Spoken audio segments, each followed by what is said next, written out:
نحمد اللہ تعالی ونسلم علی رسولہ المجتبی وعلی آلہ وصحبہ وبارک وسلم دائما ابدا اما بعد اعوذ باللہ من الشیطان الرجیم بسم اللہ الرحمن الرحیم الحمد للہ تعالی ثم الحمد للہ تعالی کہ رب کائنات جل مجد الکریم کے احسان اور کرم سے آج آپ کا سبق شروع ہوگا سورہ قاف شیفہ سے۔ یہ سورہ بارکہ مکہ مکرمہ میں نازل ہوئی، اس میں 45 آیات بارکہ ہیں اور 3 رکوع ہیں۔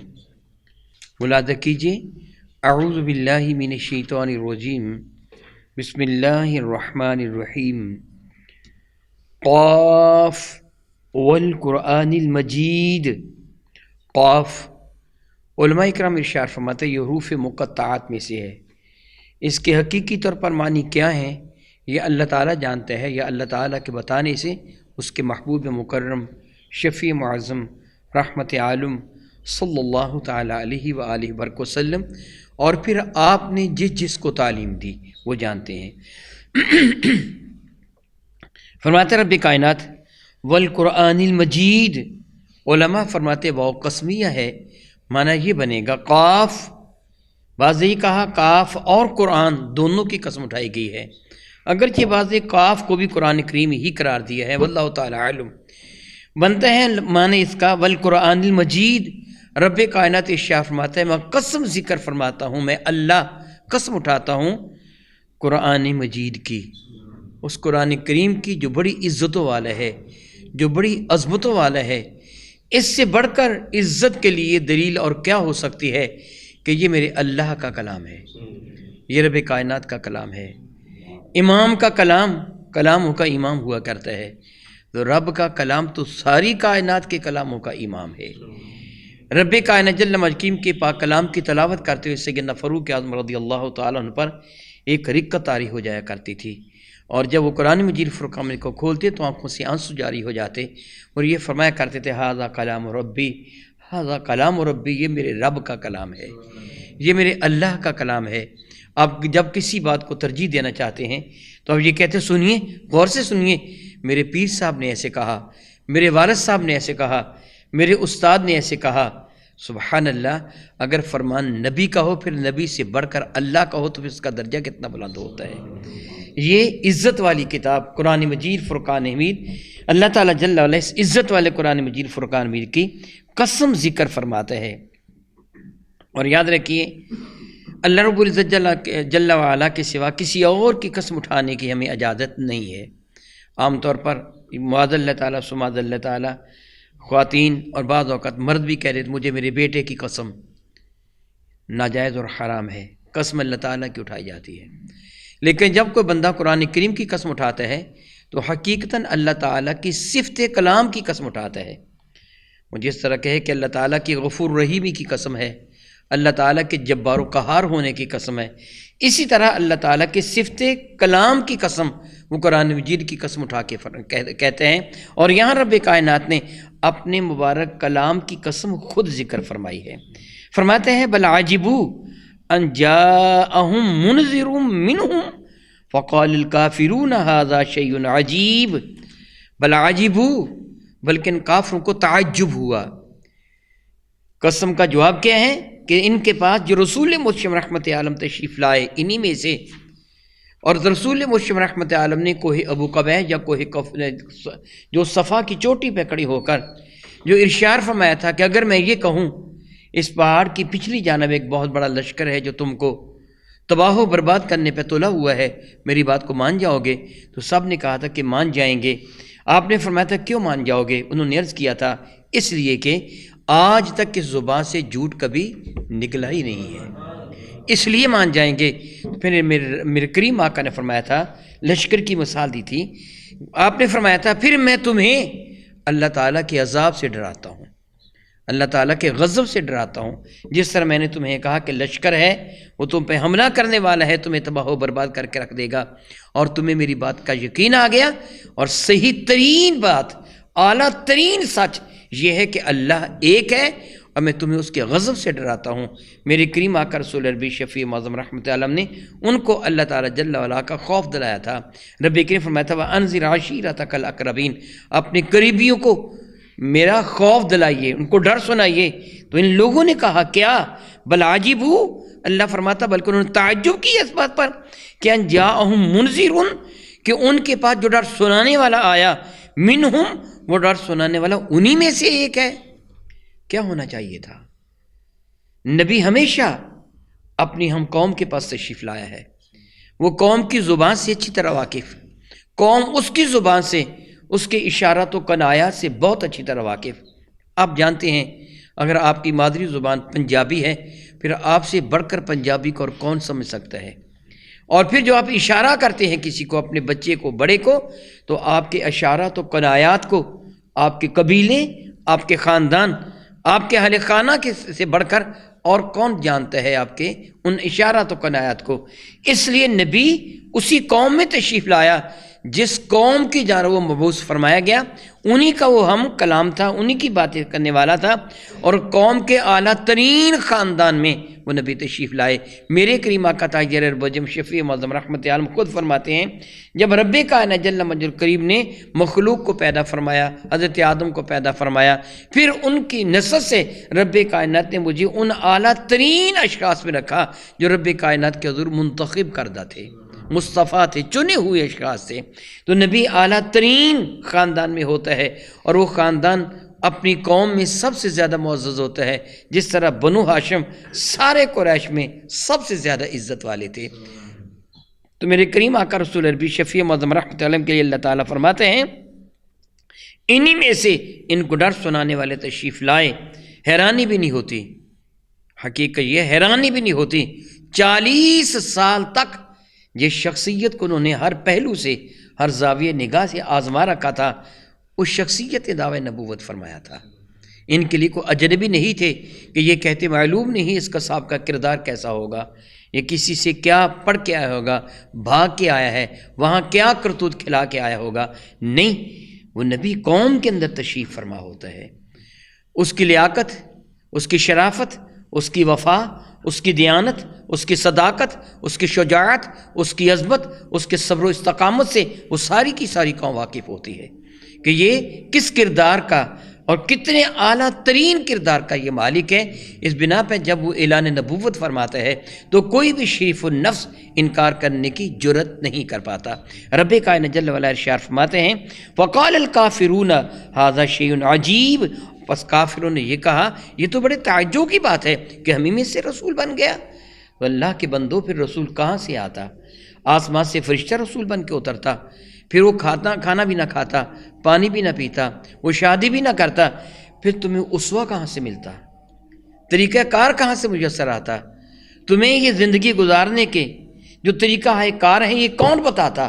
کون بتاتا کہ بیویوں کے ساتھ ایسے سلوک کیا جاتا ہے، بھائیوں بہنوں کے ساتھ ایسے سلوک کیا جاتا ہے، ماں باپ کے ساتھ، عزو اقربا کے ساتھ ایسے سلوک کیا جاتا ہے؟ انسان ہی ہونا چاہیے تھا انسانوں کی ہدایت کے لیے، کوئی اور نہیں۔ رب کائنات جل وعلا ارشاد فرماتے ہیں وہ کہنے لگے کافر جب میرے کریم آقا رسول عربی نے فرمایا کہ تم مر جاؤ گے، مرنے کے بعد پھر تمہیں دوبارہ زندہ ہونا ہوگا اور تمہیں اپنے کرتوتوں کا حساب دینا ہوگا۔ کہنے لگے یہ ڈر سنا رہے ہیں قیامت آئے گی، تم مر جاؤ گے، مرنے کے بعد پھر قیامت کو زندہ کیے جاؤ گے، تم اپنی کرتوتوں کا حساب دیے جاؤ گے، تم سے پوچھا جائے گا کہ تم کیا کیا کرتے تھے۔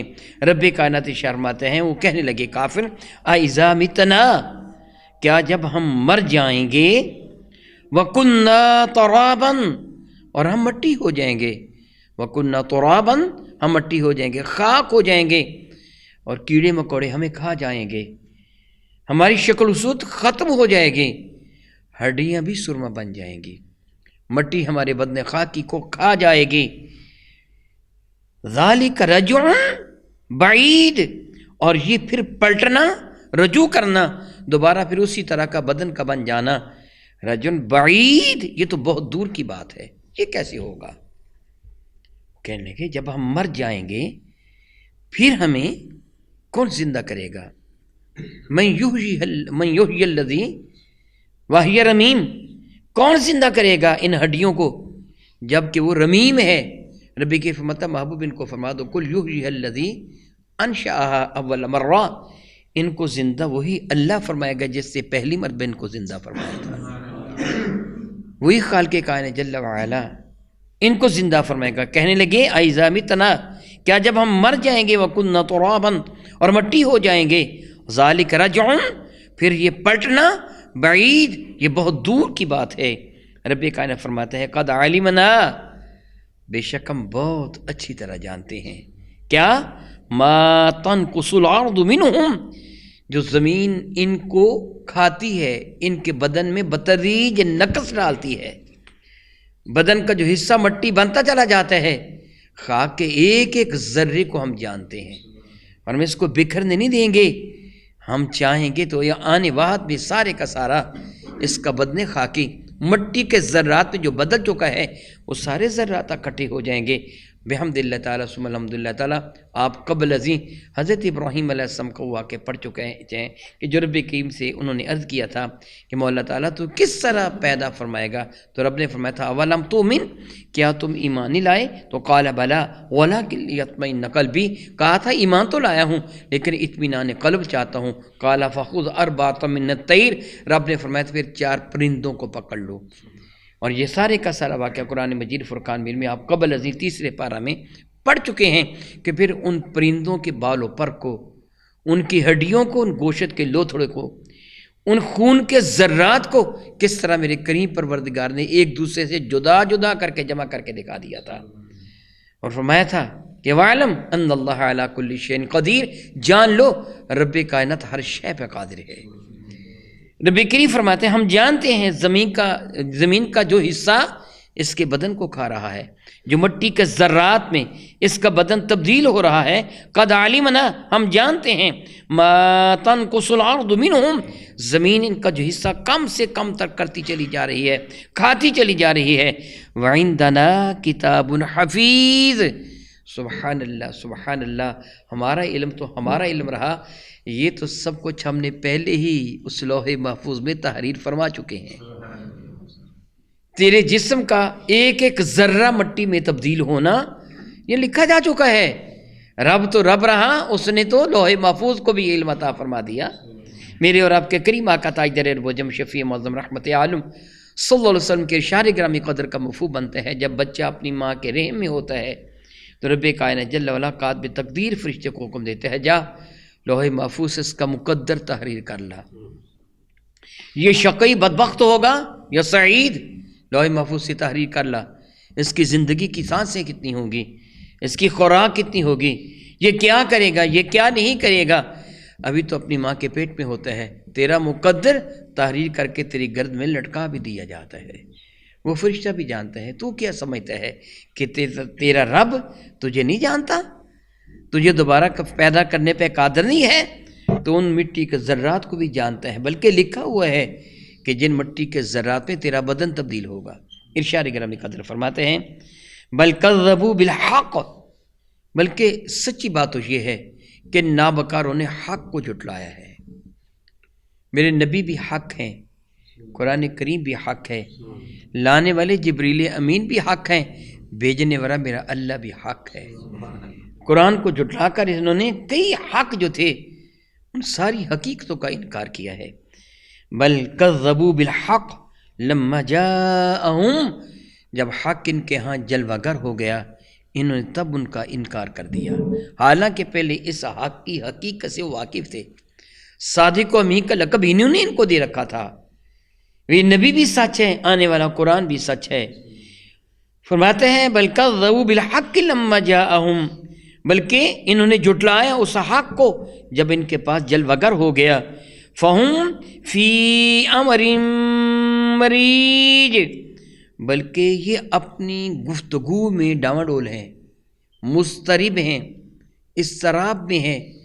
اللہ اکبر، ان کو تو اپنی بات پر خود ہی یقین نہیں ہے۔ کوئی کہتا ہے یہ شاعر ہیں، دوسرا کہتا ہے نہیں یار، شاعروں کے کلام میں تو جھوٹ ہوتا ہے۔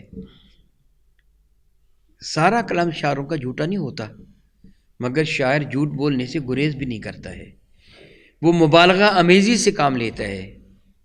وہ جس طرح کسی نے کہا نا کل میں رویا اس قدر تھا ہجر یار میں، 7 سمندر 7 ندیاں 900 نہریں بہہ گئیں. کہ اتنا کو روتا ہے جتنا وہ رو رہی ہے. مبالغے سے کام لیتے ہیں، جھوٹ بولتا ہے، مگر ان کی جانب تو جھوٹ کی نسبت کی ہی نہیں جا سکتی. ان کی زبان سے ہمیشہ حق نکلتا ہے، اس لیے شاعر نہیں ہے. وہ کہتا جادوگر ہیں، پھر خود ہی ان میں سے کوئی شخص بولتا نہیں جادوگر بھی نہیں ہے، وہ غلیظ ہوتے ہیں، وہ تو گندے ہوتے ہیں، وہ شیطانوں کے چیلے ہوتے ہیں، وہ شیطان ان کا ساتھی، وہ شیطان کے یار. جادوگر جتنا گناہ زیادہ کرتا ہے جادو میں اسی قدر زیادہ ماہر ہوتا ہے، شیطان کا اسی قدر زیادہ یار ہوتا ہے. ان سے زیادہ تو پاکیزہ شخص ہی کائنات میں نہیں ہے، اس لیے ان کو کیسے جادوگر کہیں. کبھی کہتے یہ کاہن ہے، کہتے کاہن تو اٹکل بچوں سے باتیں بتاتا ہے، اندازے لگا کے بتاتا ہے. ان کی زبان سے جو نکلتا ہے تو وہ مبنی بر حقیقت ہوا کرتا ہے. کیسے ان کو کاہن کہیں؟ وہ تو خود اپنے الزامات کو خود ہی رد کرتے ہیں. مضطرب ہیں، ان کو کیا کہیں کیا نہ کہیں. کبھی کچھ کہتے ہیں، کبھی کچھ کہتے ہیں، کبھی کچھ کہتے ہیں، بے ثبات بات کرتے ہیں، مضطرب بات کرتے ہیں. رب کریم فرماتا ہے افلم ینظروا الی السماء فوقہم، کیا کبھی انہوں نے غور نہیں کیا؟ قرآن کریم نے بار بار غور کرنے کا، فکر کرنے کا حکم دیا ہے. حضرت سیدنا ابن عباس رضی اللہ تعالیٰ عنہ ارشاد فرماتے ہیں، میں سورۃ البقر 40 رکوع ہیں سورہ بقرہ شریفہ کے، تقریباً 2.5 پارے. فرماتے ہیں میں سورہ بقر بغیر غور تدبر کے پڑھ جاؤں اس سے بہتر ہے کہ قرآن پاک کی مختصر سورۃ الکوثر پڑھوں، مگر غور اور تدبر کے ساتھ پڑھوں، فکر کر کے پڑھوں. رب کی فرماتا ہے وَإِذَا قُرِئَ الْقُرْآنُ فَاسْتَمِعُوا لَهُ وَأَنصِتُوا لَعَلَّكُمْ تُرْحَمُونَ. جب قرآن پاک کی تلاوت کی جائے تو غور سے سنو اور اس پہ فکر کرو کہ کہا کیا جا رہا ہے، اس امید پر کہ تم پر رحمتوں کا نزول کیا جائے. بحمد اللہ تعالیٰ ثم الحمد للہ تعالیٰ. آپ قرآن مجید فرقان میں پڑھتے ہیں، آپ پڑھتے ہیں، مگر میں آپ سے ایک سوال کرتا ہوں، آپ مجھے بتائیے جتنا اس طرح سمجھ کر پڑھنے میں لطف آتا ہے ویسے پڑھنے میں آتا ہے؟ نہیں آتا نا. تو یہ ہے غور اور تدبر کرنا. کبھی آسمان پہ غور کر، فکر کر. افلم ینظروا الی السماء، کیا انہوں نے دیکھا آسمان کی جانب؟ وہ غور کرتے آسمان کی وسعتوں میں. کبھی گرمی کا موسم ہو، آپ اپنے آنگن میں اپنی چارپائی پہ لیٹے ہوئے ہوں، آنکھیں کھول کر آسمان کی جانب دیکھیں، لاتعداد انگنت ستارے قندیلوں کی طرح آسمان کے حسن کو 4 چاند لگا رہے ہوتے ہیں، اور اس کے حسن اور رعنائی کو دیکھیں، حد نگاہ تک پھیلے ہوئے ستارے آپ کو نظر آتے ہیں. اور پورے روئے زمین پہ آپ کہیں بھی چلے جائیں وہ ستارے آپ کو وہیں بھی ایسی محسوس ہوں گے جس طرح آپ کے سر پر موجود ہیں. آپ دنیا کے کسی بھی کونے میں چلے جائیں یہی ستارے آپ کو نظر آئیں گے اور اسی طرح نظر آئیں گے جس طرح آپ کے سر پر موجود ہیں. اور رب کریم ارشاد فرماتے ہیں کیا کبھی انہوں نے غور نہیں کیا؟ افلم ینظروا الی السماء، کہ انہوں نے آسمان کی جانب دیکھا، فوقہم، جو ان کے سروں پر ہے، جو ان کے اوپر ہے، جن کو دیکھنا کوئی مشکل نہیں ہے، جس کی نگاہ کا اٹھانا کوئی حیران کن بات نہیں ہے. خواہی نہ خواہی نگاہیں اٹھتی ہی رہتی ہیں، یہ آسمان کو دیکھتے ہی رہتے ہیں. ربی کی فرماتا ہے کیف بنیناہا، یہ کبھی غور کریں ہم نے آسمان کو کتنا خوبصورت بنا دیا، کتنا حسین ترین بنا دیا. وزیناہا، اور ہم نے اس کو تو مزین بھی کر دیا، خوبصورت بنا دیا. زین السماء الدنیا بمصابیح، ہم نے آسمان دنیا کو چراغوں سے سجا دیا. اللہ اکبر، اللہ اکبر، اللہ اکبر. سینکڑوں برس قبل 14 صدیاں بیت گئی ہیں جب رب کائنات نے ستاروں کو ایک حسن قرار دیا تھا. اگر آپ آج سجاوٹ کرنا چاہتے ہیں نا تو پھر وہ مرچیں جس کو کہتے ہیں کمکمے لگاتے ہیں، مرچیں لگاتے ہیں. پتہ چلا یہ روشنی کا کمکمے باعث سے حسن ہوتے ہیں.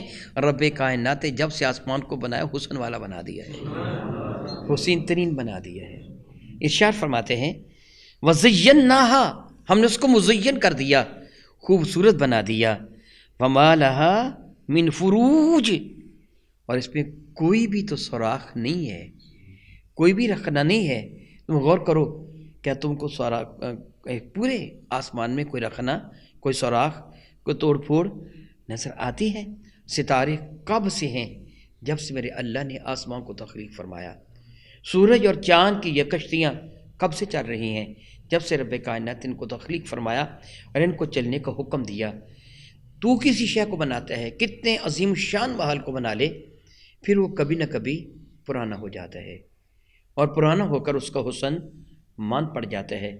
کبھی تو نے چاند کو بھی پرانا ہوتا ہو دیکھا ہے، کبھی سورج کو بھی پرانا ہوتا ہو دیکھا ہے، کبھی ستاروں کی روشنی میں کمی بھی تو نے دیکھی ہے؟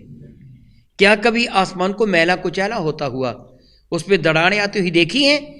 کیا کبھی یہ چاند، یہ سورج مرمت کے لیے کبھی کسی ورکشاپ میں لے جانے کی ضرورت پڑی ہے؟ اس خالق نے جب سے بنا دیے اور جب تک وہ چاہے گا اسی طرح مسلسل چلتے رہیں گے، روشنی بکھیرتے رہیں گے، اور اندھیرے کے سینے کو چیر کر ہر طرف اجالا بکھیرتے رہیں گے۔ دن اپنے انداز میں روشنی پھیلائے گا، چاند اپنے انداز میں چاندنی بکھیرے گا، اس پہ کوئی نقص نہیں آئے گا۔ پھر جس انداز سے چل رہے ہیں، جب سے چل رہے ہیں، ایک لمحہ بھی نہ آگے ہوتے ہیں نہ پیچھے ہوتے ہیں، وہ پورے ایک کنٹرول کے تحت چل رہے ہیں۔ پھر بتا کون ہے جو ان کو چلانے والا ہے؟ کون ہے وہ ذات بابرکات کہ جس سے ان کو کنٹرول کر رکھا ہے؟ کون ہے جن کو آگے پیچھے نہیں جانے دیتی ذات؟ کون ہے جس کے دست قدرت میں ساری کائنات کا یہ نظام فلکی، نظام شمسی، یہ زمین کا سارا نظام چل رہا ہے؟ یہ کس کے دست قدرت میں اس کی باغ ڈور ہے؟ لا ریب، تجھے ماننا ہوگا وہ میرا اللہ ہے، تجھے تسلیم کرنا ہوگا وہ خالق کائنات ہے۔ جب وہ اتنی قدرتوں کا مالک ہے، پھر تجھے پیدا کرنا کتنا مشکل ہوگا۔ ارشاد فرماتا ہے والارض مددناها والقینا فیہا رواسیا وانبتنا فیہا من کل زوج بہیج۔ ارشاد کرم فرماتا ہے والارض مددناها، اور زمین کو دیکھ ہم نے پھیلا دیا ہے، اور اس زمین کو کتنا رب کائنات نے بے مثال چیز بنا دیا۔ زمین سے اگنے والی جڑی بوٹیاں، یہ تیرا اناج، یہ پھل، یہ رنگ برنگے پھول، یہ حسین و جمیل درخت، یہ لذیذ ذائقے دار، وہ سارے کے سارے پھل، اس کا خزانہ مرکز زمین ہے۔ مٹھاس بھی زمین سے پیدا ہوتی ہے، کرواہٹ بھی زمین سے، تلخی بھی زمین سے پیدا ہوتی ہے، ترشی بھی زمین سے پیدا ہوتی ہے، رنگ بھی زمین سے پیدا ہوتے ہیں، زہر بھی زمین سے پیدا ہوتا ہے۔ رب کائنات نے سب کا خزانہ زمین کو بنا دیا، پھر نرم اتنا بنا دیا، ایک کسان اس کا سینہ چیر کر اس میں بیج دبا دیتا ہے، پھر اس بیج بھی زمین کا سینہ چیر کر اپنا شگوفہ باہر نکال دیتا ہے۔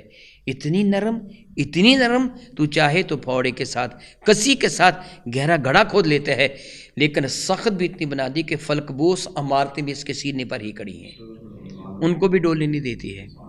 اور پھر اس میں کیا کچھ رب کائنات نے تیرے لیے خزانے رکھ دیے، وہ کتنی کانیں ہیں، وہ کتنی چیزیں ہیں جو زمین سے نکلتی ہیں۔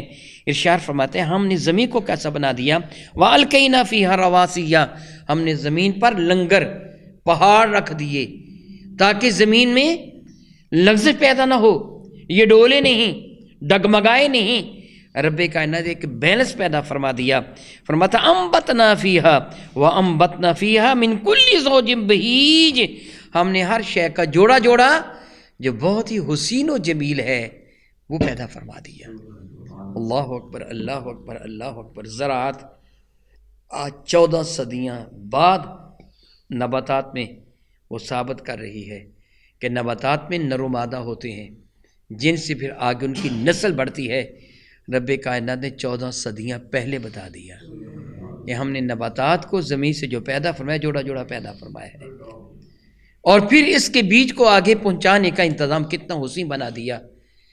کچھ تو وہ بیج ہے تو خود سنبھالتا ہے، سال بھر سنبھالتا ہے، زہر لگاتا ہے، کیڑا نہ کھا جائے، خرابی نہ آ جائے، نمی نہ آ جائے، مگر نہ بیج اگے گا نہیں۔ بتا جڑی بوٹیوں کے بیج کو کون سنبھالتا ہے؟ اس کو کون زہر آلود کرتا ہے تاکہ کیڑے نہ کھا جائیں؟ بارش بھی ان پر برستی ہے، بھیگتے بھی ہیں، سوکھتے بھی ہیں، روندے بھی جاتے ہیں، ہوا کے تھپیڑے بھی کھاتے ہیں، لیکن جب موسم آتا ہے تو میرا اللہ ان مردہ بیجوں کو زندگی کی دولت عطا فرما دیتا ہے۔ پھر ایک پھول سے دوسرے پھول تک رب کائنات تتلیوں کے ذریعے سے، شہد کی مکھیوں کے ذریعے سے، دیگر کیڑے مکوڑوں کے ذریعے سے ایک بیج کے نرومادہ کو دوسرے بیج کے نرومادہ پھول کے نرومادہ تک پہنچا دیتا ہے، اور ہوا کے ذریعے ایک بیج کے نرومادہ کو دوسرے پھول کے نرومادہ تک پہنچا دیتا ہے۔ بتا یہ انتظام کون کر رہا ہے؟ تو کر رہا ہے یہ انتظام، تیرے بس پہ یہ انتظام ہے۔ پھر تمہیں ماننا ہوگا اس کائنات ہستی کو چلانے والی کوئی ذات ہے، وہی ذات میرا اللہ ہے، وہی معبود حقیقی ہے۔ تبصرۃ و ذکریٰ لکل عبد منیب، تبصرہ یہ بصارت آمیز گفتگو ہے، آنکھیں کھول دینے والی گفتگو ہے، و ذکریٰ یہ نصیحت بھی ہے، لیکن کن کے لیے؟ سورج چمکتا تو ہے مگر روشنی سے فائدہ اندھا نہیں اٹھاتا، آنکھوں والا اٹھاتا ہے۔ یہ ساری کی ساری جو نصیحت امیز باتیں ہیں یہ کن کے لیے ہیں؟ لِكُلِّ عَبْدٍ مُنِيبٍ، ہر اس بندے کے لیے جو اپنے رب کی جانب رجوع کرنے والا ہے۔ دوسرے سادہ سے لفظوں میں یوں کہیے، یہ ہر اس شخص کے لیے ہے جس کو میرا اللہ ہدایت کے لیے چن لیتا ہے۔ اللہ کی جانب رجوع وہی کرتا ہے جو اللہ تعالیٰ جل وعلا کے حضور مقبول ہوتا ہے، جس کو اللہ تعالیٰ جل وعلا چن لیتا ہے۔ ایک مرتبہ نہیں، بہت مرتبہ یہ بات میں آپ کو کہہ چکا ہوں۔ آپ جو روزانہ قرآن مجید فرقان مجید پڑھنے کے لیے آتے ہیں، آپ مسجد میں نماز پڑھنے کے لیے آتے ہیں، یقین جان لیجئے یہ آپ کا کمال نہیں ہے، احسان میرے اللہ کا ہے، جیسے یہ توفیق عطا فرما دی ہے، جیسے یہ قوت عطا فرما دی ہے۔ اگر وہ طاقت عطا نہ فرماتا، اس کی عزت کی قسم ہم کوئی بھی نیکی نہ کر سکتے۔ یہ اس کا کرم ہے، یہ اس کی عنایت ہے، یہ اس کی رحمت ہے، یہ اس کے شان کریمی کے اسباب ہیں جو ہمیں اس رب کائنات نے یہ توفیق عطا فرما دی ہے۔ ہمیں یہ دعا کرنی چاہیے کہ اللہ رب العزت اگر تو نے یہ توفیق عطا فرمائی ہے، پھر اپنی شان رحمت کے صدقے سے اس عمل کو قبول بھی کر لینا۔ کہ تو نے توفیق عطا فرمائی ہے قبول بھی کر لینا، اس پر مغرور ہونا نہیں ہے، تکبر کرنا نہیں ہے، بلکہ اس کی حضور سجدہ شکر ادا کرنا ہے کہ تیرا شکر ہے تو نے ہم کو قرآن مجید کی تلاوت کے لیے چن لیا۔ الحمدللہ ثم الحمدللہ، او کما قال اللہ تبارک و تعالی، واللہ تعالی اعلم باسرار کتابہ۔